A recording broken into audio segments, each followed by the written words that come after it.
لله نحمده ونستعينه ونستغفره ونعوذ بالله من شرور أنفسنا ومن سيئات أعمالنا من يهده الله فلا مضل له ومن يضلله فلا هادي له وأشهد أن لا إله إلا الله وحده لا شريك له وأشهد أن محمدا عبده ورسوله يا أيها الذين آمنوا اتقوا الله حق تقاته ولا تموتن إلا وأنتم مسلمون يا أيها الناس اتقوا ربكم الذي خلقكم من نفس واحدة وخلق منها زوجها وبث منهما رجالا كثيرا ونساء واتقوا الله الذي تساءلون به والأرحام إن الله كان عليكم رقيبا يا أيها الذين آمنوا اتقوا الله وقولوا قولا سديدا يصلح لكم أعمالكم ويغفر لكم ذنوبكم ومن يطع الله ورسوله فقد فاز فوزا عظيما أما بعد فإن خير الحديث كتاب الله وخير الهدي هدي محمد صلى الله عليه وسلم وشر الأمور محدثاتها وكل محدثة بدعة وكل بدعة ضلالة وكل ضلالة في النار. أعوذ بالله من السميع العليم من الشيطان الرجيم من همزه ونفخه ونفثه بسم الله الرحمن الرحيم. وإذ قال إبراهيم رب اجعل هذا البلد آمنا واجنبني وبني أن نعبد الأصنام. محترم ذی وقار صدر اجلاس، اسٹیج پر تشریف فرما حضرات علماء کرام، جمعیت و جماعت کے ذمہ دار حضرات، قریب و بعید سے تشریف لائے ہوئے حضرات، خواتین اور پیارے بچوں، ذیل جمعیت اہل حدیث کرشنا کی جانب سے منعقد ہونے والا یہ ایک روزہ تذکیری و تربیتی اجلاس میں جس موضوع کے متعلق مجھے کہنے کے لیے کہا گیا ہے وہ موضوع ہے وطن عزیز سے ہماری وفاداری۔ محترم حضرات، اس وقت پوری دنیا میں اور خاص طور پر ہندوستان میں مسلمانوں پر طرح طرح کے الزامات لگائے جا رہے ہیں اور کئی ایک باتوں کو لے کر مسلمانوں کو شک کی نگاہوں سے بھی دیکھا جا رہا ہے۔ انہی میں سے ایک چیز ہے حب الوطنی، یعنی مسلمانوں پر یہ الزام لگایا جا رہا ہے کہ مسلمان اپنے ملک کے وفادار نہیں ہوتے، مسلمان اپنے ملک سے محبت نہیں رکھتے، مسلمانوں کو اپنے ملک کی ترقی کے لیے کوئی فکر نہیں ہوتی، مسلمان اپنے ملک کے باشندوں سے ہمدردی نہیں رکھتے۔ اس طرح کے بہت سارے الزامات مسلمانوں پر عائد کر کر مسلمانوں کے حب الوطنی یعنی وطن سے محبت پر انگلیاں اٹھائی جا رہی۔ اور تماشے کی بات دیکھیں، تعجب کی بات دیکھیں کہ یہ الزامات ان فرقہ پرستوں کی طرف سے لگائے جا رہے ہیں جن کی تاریخ اور جن کا اتہاس یہ بتاتا ہے کہ یہ لوگ ہر ہمیشہ ملک کے غدار ہیں، یہ لوگ ہر ہمیشہ اپنے مفاد کے لیے، اپنے فائدے کے لیے ملک کا نقصان کیا ہے۔ آج ایسے فرقہ پرست لوگوں کی طرف سے مسلمانوں پر یہ الزامات لگائے جا رہے ہیں، حب الوطنی پر شک کیا جا رہا ہے۔ تو ایسے میں ہماری، آپ کی اور ہم سب کی ذمہ داری بنتی ہے کہ اس موضوع کے تعلق سے ہم جانکاری حاصل کریں، اس موضوع کے متعلق ہم معلومات حاصل کریں۔ حب الوطنی کس کو کہتے ہیں؟ وطن سے محبت کرنے کا سچا معیار کیا ہے؟ وطن کی محبت کے نام پر کیا کیا وفاداریاں ہم ملک کے لیے پیش کر سکتے ہیں؟ اس موضوع کو ہم جانیں تاکہ کسی کے الزامات کو سن کر، کسی کے بہتان تراشی کو سن کر میں اور آپ ذہنی مفلوج کا شکار نہ ہو جائے، مرعوب نہ ہو جائے۔ محترم بھائیوں، اپنے موضوع کو آگے بڑھانے سے پہلے میں آپ کے سامنے حب الوطنی کے تعلق سے دو چار باتیں بتاتا ہوں کہ حب الوطنی کا مطلب کیا ہے، حب الوطنی کا سچا اور حقیقی معیار کیا ہے۔ دیکھیے، آج دنیا میں انسانوں کے مزاج الگ الگ ہیں، سوچنے کا طریقہ الگ ہے، لوگوں کے تخیلات الگ ہوتے ہیں، لوگوں کے خیالات الگ ہوتے ہیں، لوگوں کے مفادات الگ ہوتے ہیں اور لوگوں کے جذبات الگ ہوتے ہیں۔ تو لہٰذا لوگوں کے پاس وطن سے محبت کا میجرمنٹ بھی الگ الگ ہے۔ کسی کے پاس نیشن از فرسٹ یعنی ملک ہی سب سے پہلے، کسی کوئی کہتا ہے کہ نہیں، مذہب کے بعد ملک کا درجہ ہے۔ اس طرح جو ہے لوگوں کے پاس ملک سے محبت کے معیار الگ الگ ہیں، لیکن ایک بحیثیت مسلمان، ایک مسلمان ہونے کی حیثیت سے مجھے اور آپ کو یہ دیکھنا ہے، سوچنا چاہیے کہ ہمارا دین اسلام وطن سے محبت کے سلسلے میں کیا کانسیپٹ پیش کرتا ہے، وطن کے سلسلے میں ہمیں کیا معیار پیش کرتا ہے۔ کیوں؟ اس لیے کہ ہمارا دین اسلام ہمیں اس بات کی تعلیم دیتا ہے، اس بات کا حکم دیتا ہے کہ زندگی کا کوئی بھی مسئلہ ہو، زندگی کا کوئی بھی گوشہ ہو، زندگی کا کوئی بھی حصہ ہو، میں اور آپ قرآن و سنت سے رہنمائی حاصل کریں، قرآن و سنت کی رہنمائی میں زندگی گزارے۔ اگر ہم قرآن اور سنت کو سامنے رکھ کر زندگی کے مسائل کا حل ڈھونڈیں گے، یقین مانیے کہ زندگی میں کبھی ہم صحیح راستے سے نہیں بھٹکیں گے، صحیح راستے سے گمراہ نہیں ہوں گے ہم لوگ۔ نبی علیہ السلام کو فرمان، مشہور فرمان آپ لوگ بیانوں میں سنتے ہیں کہ آپ صلی اللہ علیہ وسلم نے فرمایا ترکت فیکم امرین لن تضلوا ما تمسکتم بہما کتاب اللہ و سنتی۔ نبی علیہ السلام نے فرمایا کہ اے لوگوں، جاتے جاتے دو چیزیں میں تمہارے بیچ چھوڑے جا رہا ہوں، تمہارے درمیان دو چیزیں چھوڑے جا رہا ہوں، اگر تم ان دو چیزوں کو مضبوطی سے پکڑے رہو گے، ان دو چیزوں کو اپنی زندگی کے ہر مسئلے کا معیار بنا لو گے، زندگی کے ہر مسئلے کے کسوٹی بنا لو گے، لن تضلوا، ہرگز تم گمراہ نہیں ہوگے، ہرگز صحیح راستے سے نہیں بھٹکو گے، صحیح راستے سے نہیں ہٹو گے۔ وہ دو چیزیں کون سی ہے؟ آپ صلی اللہ علیہ وسلم نے فرمایا کتاب اللہ و سنت، نبی کی پہلی چیز ہے اللہ کی کتاب قرآن مجید، اور دوسری چیز ہے نبی کی حدیث، نبی کی سیرت۔ محترم حضرات، خواتین اسلام، پیارے بچوں، ہم دیکھتے ہیں کہ ہمارا اسلام، ہمارا یہ قرآن، یہ سنت، نبی کی زندگی، نبی کا اسوہ ہمیں اس سلسلے میں کیا معیار پیش کرتا ہے، وطن کی محبت ہمارے اندر کیسی ہونی چاہیے۔ سورہ بقرہ آیت نمبر 240/6 میں اللہ سبحانہ و تعالیٰ کا ارشاد ہے أَلَمْ تَرَ إِلَى الْمَلَإِ مِنْ بَنِي إِسْرَائِيلَ مِنْ بَعْدِ مُوسَىٰ إِذْ قَالُوا لِنَبِيٍّ لَهُ ابْعَثْ لَنَا مَلِكًا نُقَاتِلْ فِي سَبِيلِ اللَّهِ قَالَ هَلْ عَسَيْتُمْ إِن كُتِبَ عَلَيْكُمُ الْقِتَالُ أَلَّا تُقَاتِلُوا قَالُوا وَمَا لَنَا أَلَّا نُقَاتِلَ فِي سَبِيلِ اللَّهِ وَقَدْ أُخْرِجْنَا مِنْ دِيَارِنَا وَأَبْنَائِنَا فَلَمَّا كُتِبَ عَلَيْهِمُ الْقِتَالُ تَوَلَّوْا إِلَّا قَلِيلًا مِّنْهُمْ واللہ علیم بالظالمین۔ اللہ تعالیٰ سورہ بقرہ آیت نمبر 240/6 میں اپنے نبی کو خبر کر رہے ہیں، اپنے نبی کو اطلاع دے رہے ہیں۔ کس کی اطلاع کر رہے ہیں؟ کہ پرانے زمانے میں بنو اسرائیل کے چند سرداروں نے اپنے زمانے کے ایک نبی سے کہا، اپنے زمانے کے ایک نبی سے کہا کہ اے نبی، آپ ہمارے لیے کوئی بادشاہ مقرر کر دیجیے، کوئی کمانڈر مقرر کر دیجیے، تاکہ ہم اس کی قیادت اور سیادت میں، اس کی کمانڈری میں ان ظالموں کے خلاف جنگ کرے، ان ظالموں کے خلاف اللہ کے راستے میں لڑے، جنہوں نے قد اخرجنا من دیارنا، جنہوں نے ہمیں ہمارے گھروں سے نکال دیا، جنہوں نے ہمیں ہمارے بچوں سے دور کر دیا، جنہوں نے ہمیں ہمارے وطن سے دور کر دیا۔ ایسے ظالموں کے خلاف اللہ کے راستے میں جنگ کرے، جہاد کرے، آپ ہمارے واسطے کوئی بادشاہ مقرر کر دیجیے۔ یہ آیت کریمہ کیا بتاتی ہے؟ یہ آیت کریمہ یہ بتاتی ہے، اس بات کی طرف اشارہ کرتی ہے اور اس بات پر دلالت کرتی ہے کہ ہر انسان کے دل میں، ہر انسان کے اندر وطن کی فطری محبت ہوتی ہے۔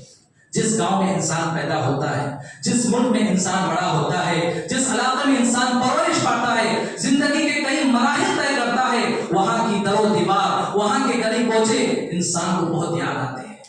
کسی انسان کو وطن سے نکال دے، اس کے گاؤں سے نکال دے، اس کے گھر سے نکال دے، یہ انسان پر بہت گرا گزرنے والی بات ہوتی ہے، یہ انسان کے لیے انتہائی تکلیف دینے والی بات ہوتی ہے۔ تو اللہ تعالیٰ فرماتے ہیں کہ ان لوگوں نے جہاد کرنے کا عزم ظاہر کیا، اس لیے کہ ان کو اپنے گھروں سے نکال دیا گیا۔ اور یاد رکھیے، یہ وطن کی جو فطری محبت ہے، وطن کی جو فطری محبت، یہ صرف عام انسانوں میں نہیں بلکہ اللہ کے بڑے بڑے پیغمبروں کے دلوں میں بھی تھی، اللہ کے بڑے بڑے رسولوں کے اندر بھی اپنے مسکن سے، اپنے گھر کی، اپنے شہر کی فطری محبت تھی۔ آپ کو معلوم ہے کہ نبی علیہ السلام پر جب پہلی مرتبہ وحی اتری، جس کے ذریعے ہمارے نبی بنتے ہیں، اقرأ بسم ربک الذی خلق خلق الانسان من علق اقرأ وربک الاکرم الذی علم بالقلم علم الانسان ما لم یعلم، یہ پہلی وحی ہے۔ اور یہاں سے ہمارے نبی ایک انسان کے ساتھ آپ رسول بن جاتے ہیں، اللہ کے پیغمبر بننا شروع ہو جاتے ہیں۔ اور اس موقع پر نبی علیہ السلام حضرت جبرائیل علیہ السلام کو ان کی اصلی شکل میں پہلی مرتبہ دیکھا۔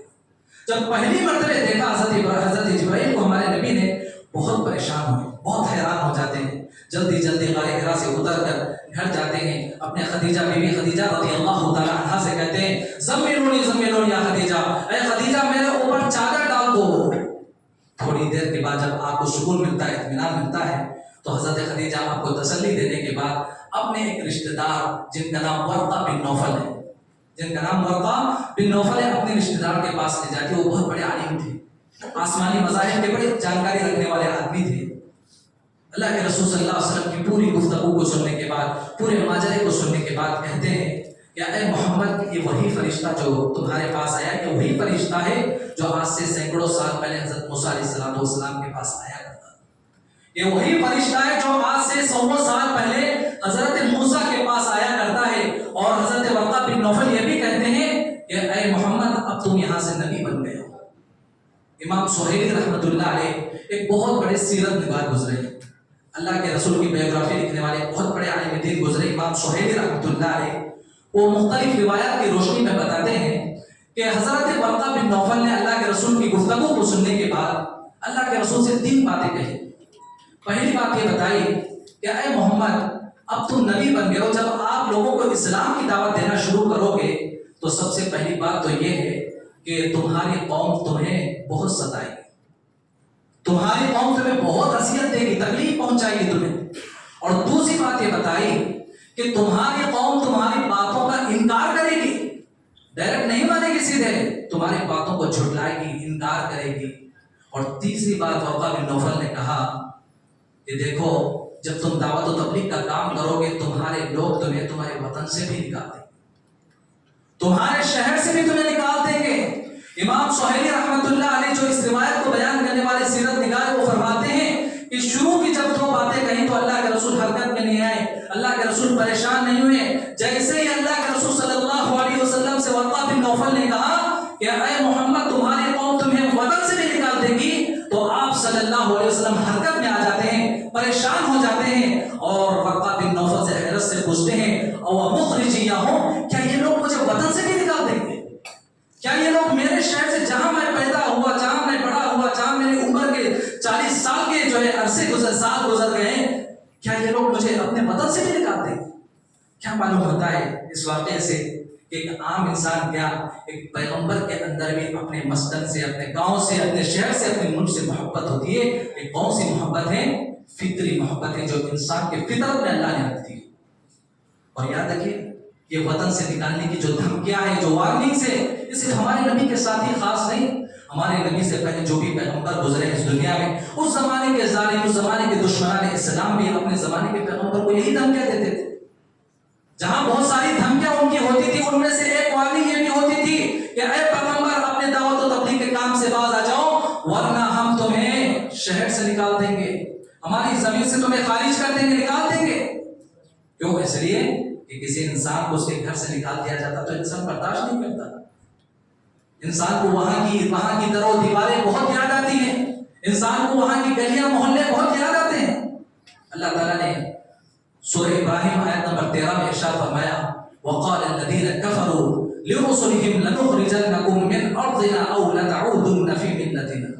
اللہ سورہ ابراہیم میں فرماتے ہیں پرانے زمانے کے کافروں کا تذکرہ کرتے ہوئے کہ اس زمانے کے کافروں نے اپنے رسولوں سے کہا کہ تم یا تو ہمارے دین کی طرف لوٹ آ جاؤ، ورنہ ہم جو ہے تمہیں ہماری زمین سے باہر کر دیں گے، ہمارے وطن سے نکال باہر پھینکیں گے.